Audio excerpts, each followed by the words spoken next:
दुनिया की सबसे पावरफुल मिलिट्री कही जाने वाली यूएस की मिलिट्री एक ऐसी फाइल्स को रिलीज करती है जो दुनिया में फिर से भूचाल ला देती हैं। जिस तरीके से अमेरिका ने एप्स्टीन फाइल के लिए एक्ट बनाया, उसी तरीके से यूएफओ की फाइल्स आई। और क्या है ये यूएफओ, क्या आप भी देख सकते हो, सारी चीजें इस वीडियो में डिस्कस करेंगे। सबसे पहले हम ये समझेंगे कि क्या है यूएफओ, इसके बाद आप कैसे देख सकते हो, हम पर इंपैक्ट क्या पड़ेगा, और सबसे बड़े सवाल का जवाब मिलेगा, क्या एलियंस होते हैं या नहीं, और इसके बाद इस फाइल्स को इस टाइम पे लाने पर क्या इंपैक्ट पड़ेगा हम पर, आप पर और पूरे संसार की इस अर्थव्यवस्था पर भी।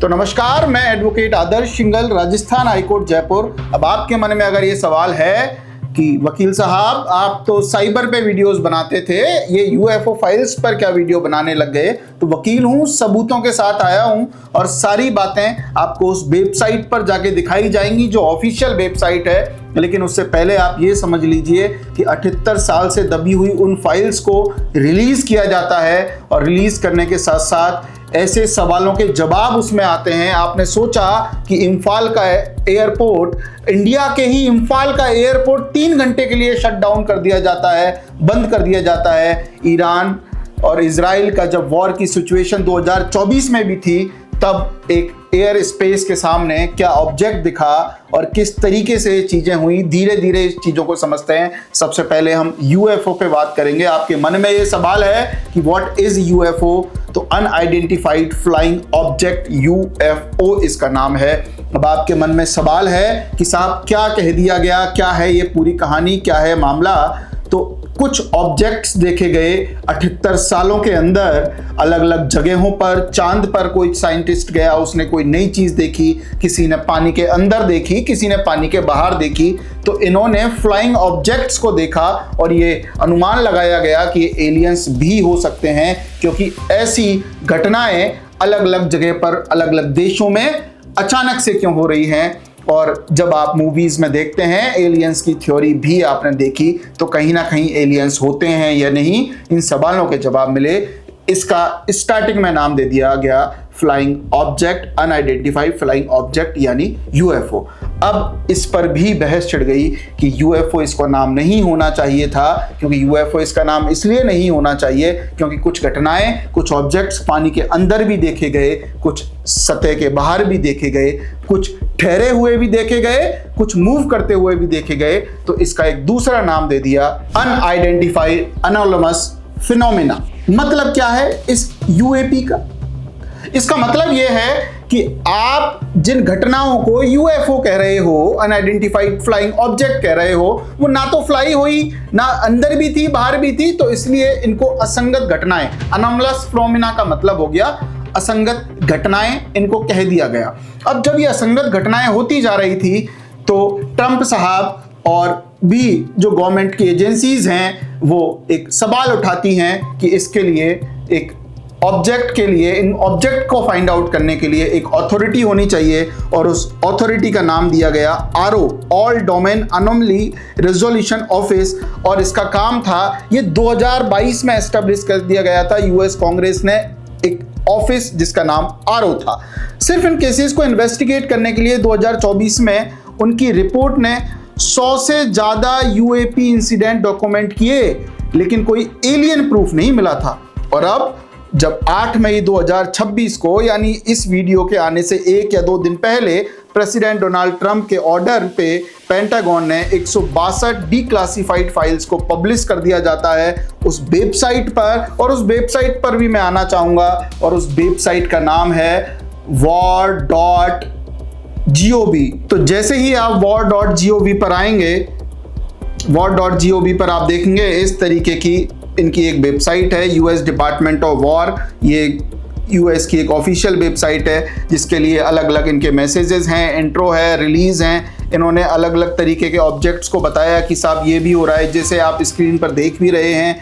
ये चीज़ें इन्होंने बताई कि किस तरीके से हमें ऐसी ऐसी चीज़ें दिखी जो शायद असंगत थी, एनोमलस फिनोमेना था, यूएपी था। इस तरीके से इन्होंने ये चीज़ें दिखाई अलग अलग तरीके से। आप भी देख सकते हो, इसमें बहुत ज़्यादा विषय नहीं है इन चीज़ों को लेके।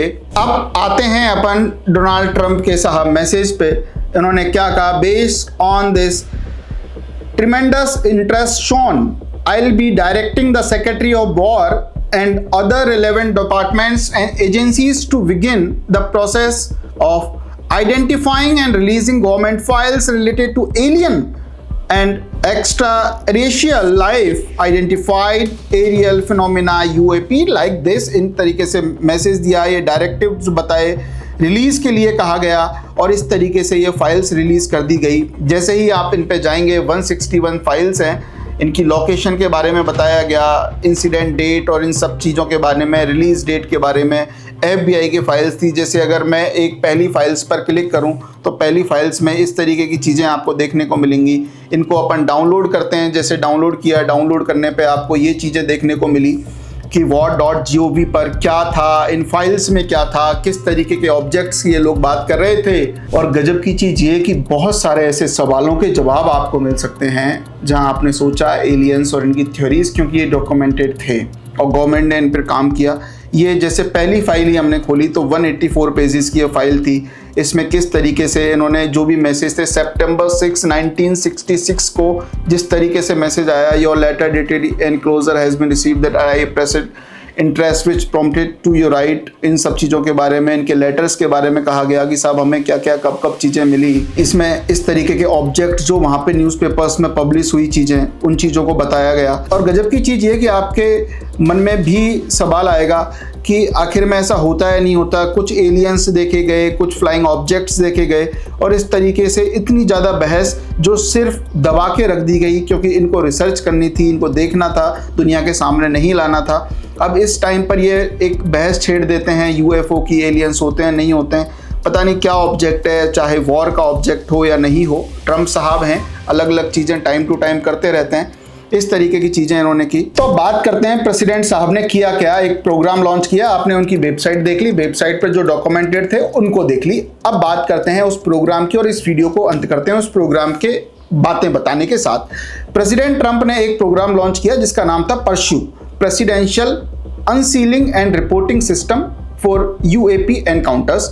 नाम ही देखो, परस्यू यानी पीछा करना। ड्रीम क्वीन वाला नेमिंग हो गया, लेकिन एजेंडा क्लियर है बॉस, पब्लिक के साथ डॉक्यूमेंट शेयर करना। इस प्रोग्राम में 6 मेजर US एजेंसीज कोऑर्डिनेट कर रही हैं। पेंटागन, डिपार्टमेंट ऑफ वार, इसके बाद white house, ODNI office of director of national intelligence, DOE department of energy, NASA, FBI। अब ध्यान दीजिए, ये सिर्फ 6 एजेंसी नहीं है, ये अमेरिका का entire intelligence military space ecosystem है। जब इतनी एजेंसीज के साथ कुछ रिलीज करनी तो ये कैजुअल नहीं होता है। फाइल्स ट्रांसेस में रिलीज होंगी, यानी थोड़ा थोड़ा करके रिलीज होंगी हर कुछ हफ्तों में। ये पहला बैच है 162 फाइल्स का और ये नई फाइल्स ऑटोमेटिकली साइट पे अपलोड होती रहेंगी। डिफेंस सेक्रेटरी पेट हेग्सेट कहते हैं ये फाइल्स क्लासिफिकेशन के पीछे छुपी थी और अब टाइम है कि अमेरिकन पब्लिक खुद इसको देखे। और ट्रंप ने अपने क्लासिक स्टाइल में ट्रुथ सोशल पर लिखा, लोग खुद डिसाइड करें what the hell is going on. लेकिन और भी इंपॉर्टेंट पॉइंट ये है कि अभी तक इन फाइल्स में कोई चीज एलियंस है ये प्रूफ नहीं कर रही है, ये सिर्फ डॉक्यूमेंटेड है, अनएक्सप्लेन्ड है, इवेंट्स हैं, डिस्टिंक्शंस इंपॉर्टेंट हैं और मैं आपको एग्जैक्टली बता देता हूं कि क्या है इन फाइल्स में। Apollo 17 4th of July movement 1972, दिसंबर 1972 में अपोलो 17 यानी इंसान का चांद पर आखिरी मिशन, तब से आज तक कोई इंसान चांद पर नहीं गया है। न्यूली रिलीज ट्रांसक्रिप्ट्स में lunar module pilot Harrison Jack Smith ने कहा, there is a whole bunch of big ones on my window down there just bright, it looks like the 4th of July out of Ron's window. इसका मतलब ये है बहुत सारे बड़े बड़े चमकते पार्टिकल्स जैसे दिवाली के पटाखे। मिशन कमांडर को उस रात नींद तक नहीं आई। उन्होंने बताया कि एक इम्पोजिंग लाइट दिखा जैसे रात की हेडलाइट। अगले 3 घंटे में वो फ्लैशिंग रोटेटिंग फिनोमेना देखते रहे और उनका असेसमेंट था कि ये फिजिकल ऑब्जेक्ट इन स्पेस थे, सिर्फ ऑप्टिकल इल्यूजन नहीं। और ये फोटोज रिलीज हो जाती हैं और ये सारी चीजें होती हैं। और अब इन सब चीजों के बाद बात करते हैं इंडिया की, क्योंकि इसके साथ साथ बहुत सी ऐसी घटनाएं हुई, लेकिन आपको शायद इंडिया के उस इम्फाल एयरपोर्ट के बारे में जानने का इंटरेस्ट है कि इम्फाल एयरपोर्ट पे क्या हुआ, क्या घटनाएं हुई। तो चलिए इम्फाल एयरपोर्ट की उस घटना पर बात करते हैं। इम्फाल एयरपोर्ट नवंबर 2023 में सबसे रिसेंट बड़ा केस इंडिया का ये होता है।